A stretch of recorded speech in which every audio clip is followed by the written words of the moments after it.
Ladies and gentlemen, in today's video, I will share with you the greatest chess game that I've ever played in my life. And I know that might be considered clickbait. I certainly have been accused and likely found guilty in the court of clickbait as it pertains to YouTube. Hyperbole, if you will. But this is it. This is the best chess game I ever played. It was played in 2018. It was played in Philadelphia and Pennsylvania. Shout out to them, by the way, for getting LeBron James. And after this game, I was at my highest ever rating ever. If you look at my international rankings and history, you will see that the highest ever FIDE rating in classical chess that I had was 2,421. That's actually not true. That's the official one. But in the middle of the tournament, after this game, I was 2,430, which is a really respectable rating. And in particular, it's respectable in 2018. I used to be somebody in classical chess, okay? Now, some of you have probably seen this video, or at least this game. I made it during COVID, like 2020. But I wanted to remake it because I think I'm a better presenter now. I think I'm maybe slightly less handsome. The hair's going, but I think it's going to be a little bit more of an engaging video. I think you'll enjoy. I think you'll have a good time. You know, I played many games, but it's it's the highest rated player I ever defeated, Emilio Cordova, Peruvian Grandmaster, very accomplished Peruvian Grandmaster. And his rating at the time was 26-24 FIDE. I think he was even in the top, 80 in the world, 100 in the world at the time. So my opponent plays knight to f3, and I play d5. Ready. I still play this to this day. But at the time, I played a very surprising opening, which got him really rattled. Nowadays, you can transpose to a queen's pawn. You can play a pure ready, which he plays all the time. But he went c4, and he actually baited me into playing something that at the time was very niche. And frankly, opening preparation 8 years ago, because I'm recording this in 2026, 8 years ago was miles different than it is now. Back then, you didn't have to have the expertise you had today. d4 was a known aggressive move, but not the most common.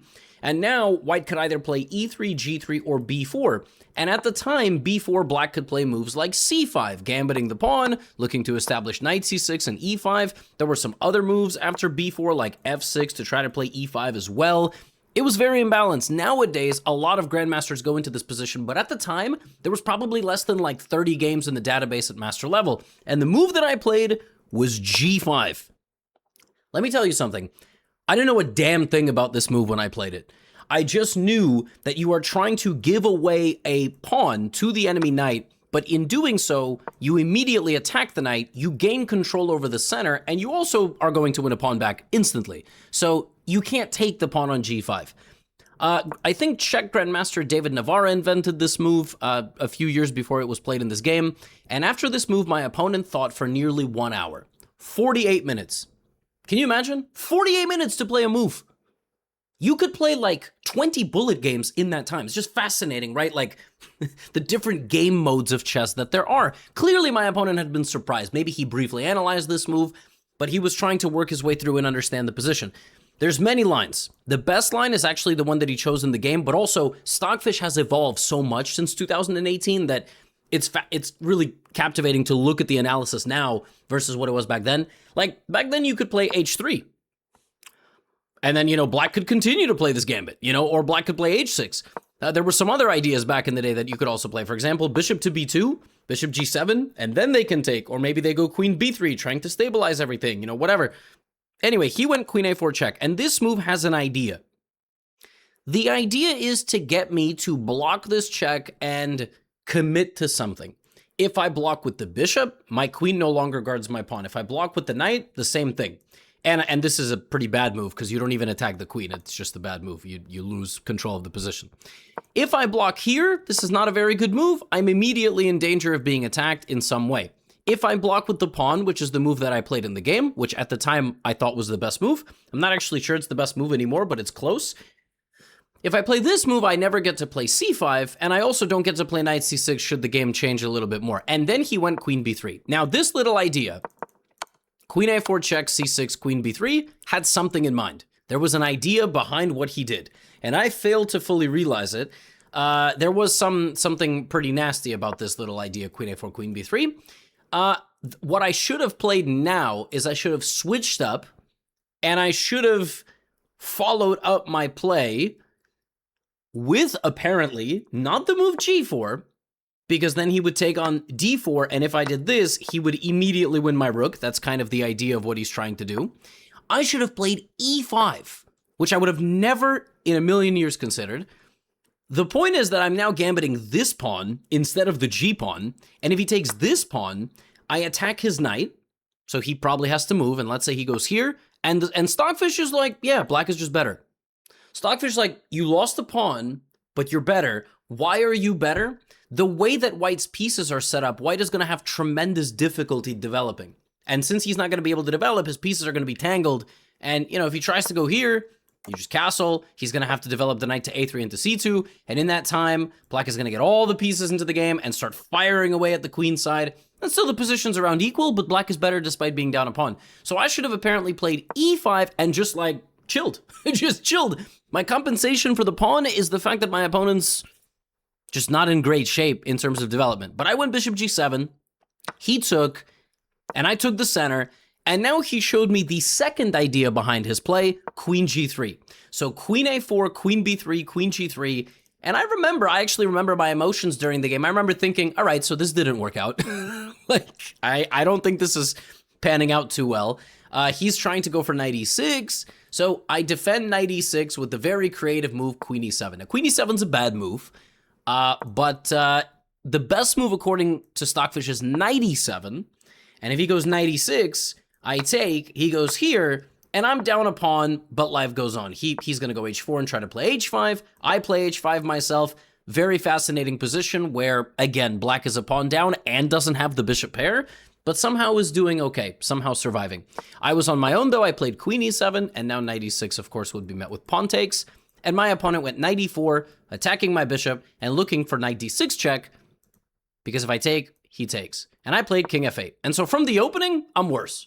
I'm down a pawn, my king can't castle, and structurally, he is far more mobile than me, but he still has to choose the right way forward to capitalize the advantage. He has to play perfectly. Emilio has to walk a tightrope here, because if he doesn't, I'm going to play f5, e4, and then if he's not going to be able to develop any pieces, he's going to have real difficulty. Central control in chess is very important.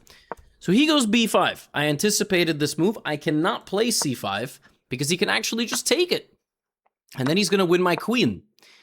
So I went knight to d7 with the intention to play c5. This was my plan. Build up this massive wall in the center, which would prevent him from getting anywhere in the position. And that's how the game proceeded. He traded, he went here, I blocked, he clearly was setting up some nasty stuff against my rook, and I blocked that diagonal, and then we started playing the rest of the game. There was a moment there, he could have played this position more accurately. Instead of playing bishop a3 and pinning my queen and then doing all of this, he could have stopped the move c5 by playing queen f3. First, move order trick. So now I don't have this move. So you would think, well, Levy, it doesn't really matter because you're going to get the same position anyway. You're going to go here, he's going to go here, you're going to go here. But now he doesn't have to play bishop a3. Stockfish is content leaving the bishop exactly where it is. It's looking at both of us going, you're both morons. Why does the bishop go to a3 if it's going to get blocked? Black wants to do this, so just play the game. Leave the bishop where it is and capitalize on your pawn-up advantage. There you go. But we're humans. We went for this position. We both thought this was normal, and now we have this to deal with from the opening. So Emilio wants about 3 moves where he's going to get his pieces out, he's going to get castled, he's going to be a pawn-up, he's going to win. My king is not castled, I'm down a pawn, right? But I want chaos. So I want to set the board on fire before he's able to castle his king, right? And I went knight to f6, which is normal. I'm developing a piece and putting pressure, right? And he goes here, which is apparently a fatal error. Now, I know what you're thinking. How can that be fatal if it's minus 0.1? He can't move anymore after he plays like this. He now can't move his knight, he can't move his rook, can't move any of his pieces, right? So I went rook c8. This defends this against anything in the future, and he castled. And the next move is the most important move of the game. It is not a very obvious move. Of course, when I pause in these positions, you guys can sit at home and try to figure it out for yourselves. how does black continue to make progress here? What do you do? I don't mean progress as in just like moving forward for the sake of moving forward. If I trade all the pieces, the evaluation balloons in white's favor. So what do I do? I mean, I can't really move too many more pieces. I'm also kind of playing defense. He's going to move his queen out of the way, that his knight is going to be mobile. So what do I do? Well, I think my move didn't surprise him, but he severely underestimated it during the game, and I probably did too. I didn't quite realize just how good it is. The move is h5. And it's not that I'm starting an attack. It's the fact that my rook enters the party, and it doesn't just enter the party. It's creating some very serious problems for the white position. This is going to tip the balance from me having more pieces, from us having around the same amount of pieces to me having more pieces in the game. And he can't really move. And Emilio didn't like this very much. The best move here for white is rook e1, which is a very mysterious move. And then if I continue rook h6, he plays queen f5. And then if I continue with my plan, he Stockfish says to go g3. I don't know. And then at some point I'm going to have to take, and he's going to take, and then I'm going to, if I play rook f6, he can always go queen h7. It wants this. It thinks that white has to play rook e1. White has to make this move and basically always be ready to attack on the e-file. In the game, instead of rook e1, he went queen f5 immediately. And after rook h6, still he can play rook e1, but he didn't. He went f3. He wanted to reinforce the knight with a pawn, which kind of makes sense because taking would be bad. And now the best move for me here would have been really funny. So the best move for black is just h4. And it's h4 because I control g3, but also rook h5, and the queen is like kind of trapped. I mean, I didn't think it was actually trapped, right? I figured it was going to go to h3, but I really was thinking like, how am I going to trap this queen? And so what I thought about was h4 and bringing the bishop back like this. So I thought, okay, I need to move my rook up and I need to play bishop back to c8. This is a bad move. It's not the best move. It's not a bad move, but it's not the best move. I should start with the pawn move. It's less committal. It's less committal of a move than rook c6, which could potentially jeopardize how my pieces coordinate, right? So h4 would have been better, but I went rook c6. I'm defending the knight, I'm looking at this, and clearly at some point here with white, you're hitting the panic button a little bit. You're like, hey, something's gone wrong. This is not the way a position is supposed to look. Still, apparently, rook e1 to, I guess, open up the position is the best move. It's the only move. He goes here, though, and now I play h4. Now I play h4. He's not going to be able to transfer his knight to a much better square, and his queen is stranded. It's just stuck on the diagonal. I'm going to go bishop c8, and the queen's just going to perish in battle. So Emilio has to save the queen now. All his pieces are restricted. This is restricted. Everything is restricted. All right? And he goes, knight takes f6. So he's got to get rid of my knight. Now the question is, which way do I take back? Knight f6. And we are staring at a very big possibility of white simply having no queen on the next move. Now, he can play something else, but I'm also going to go rook h5 followed by bishop c8. So for example, if he goes here, I can block out his bishop, and then I go like this, and I win. So that's why he goes bishop f5. And for a brief moment, it looks like black no longer has anything. How am I going to play now? Right? What do I play?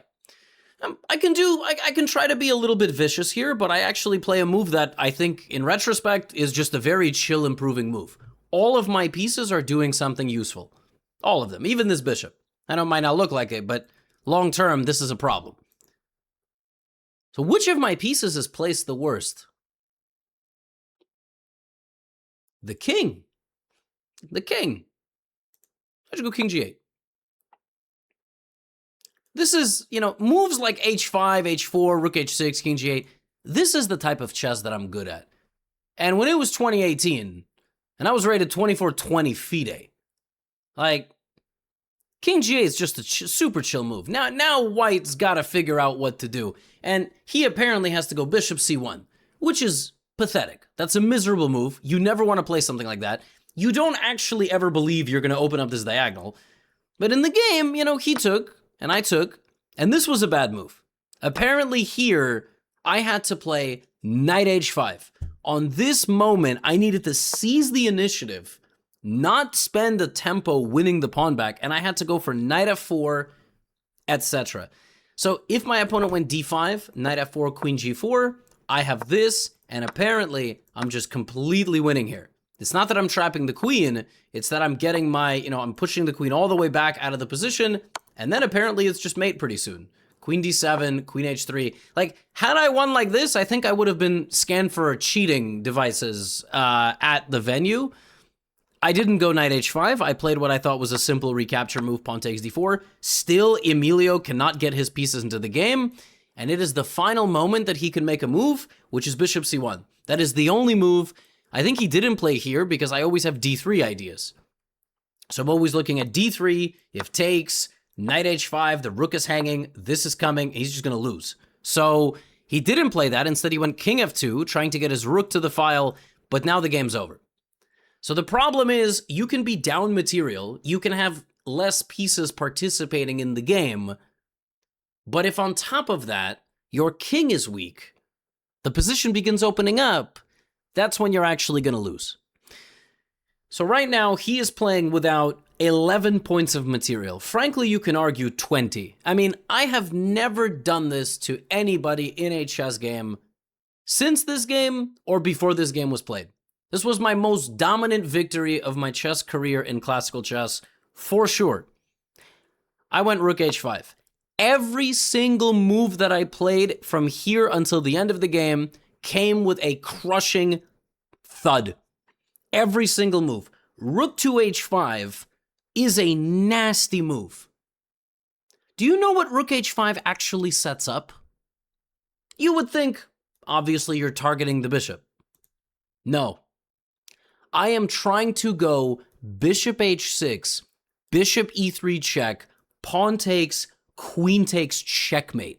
And if I don't get taken by this pawn, when my bishop gets there, the king walks into the middle, and then I just, bludgeon the king from the center of the board. This is kind of a distant plan, queen e5, etc. He goes rook e1 attacking my queen, and I go queen d6. And next, indeed, is everything that I'm describing. Bishop h6, queen f4, it's 3 pieces and a half. We're going to give that bishop a half against 6 pieces. And my rook, and maybe even a half here, and these pawns are massive problems for white.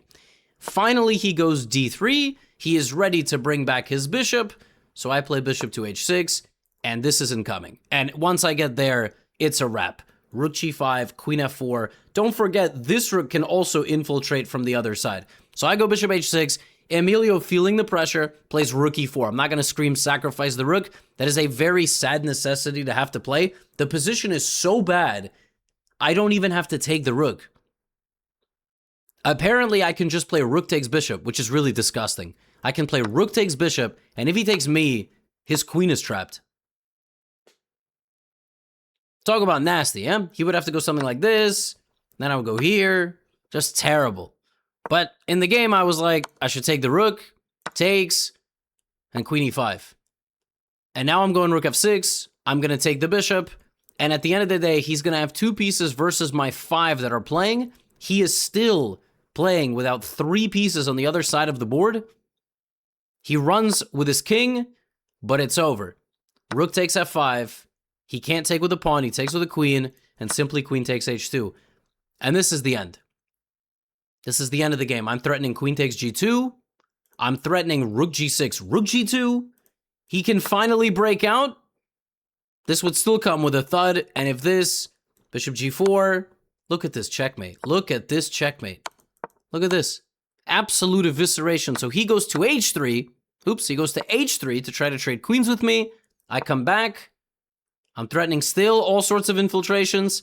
He tries to trade queens. I say no. Now this is coming, this, and we getting everybody into the party. He can't move his knight. He makes a run for it. I really like the way that this game ends, because obviously I'm threatening all sorts of brutal stuff here, infiltrating with my pieces.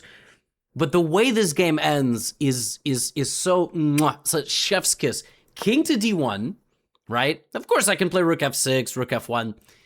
But I'm like, hey, wouldn't it be nice if this was checkmate? Let's play rook b6, right?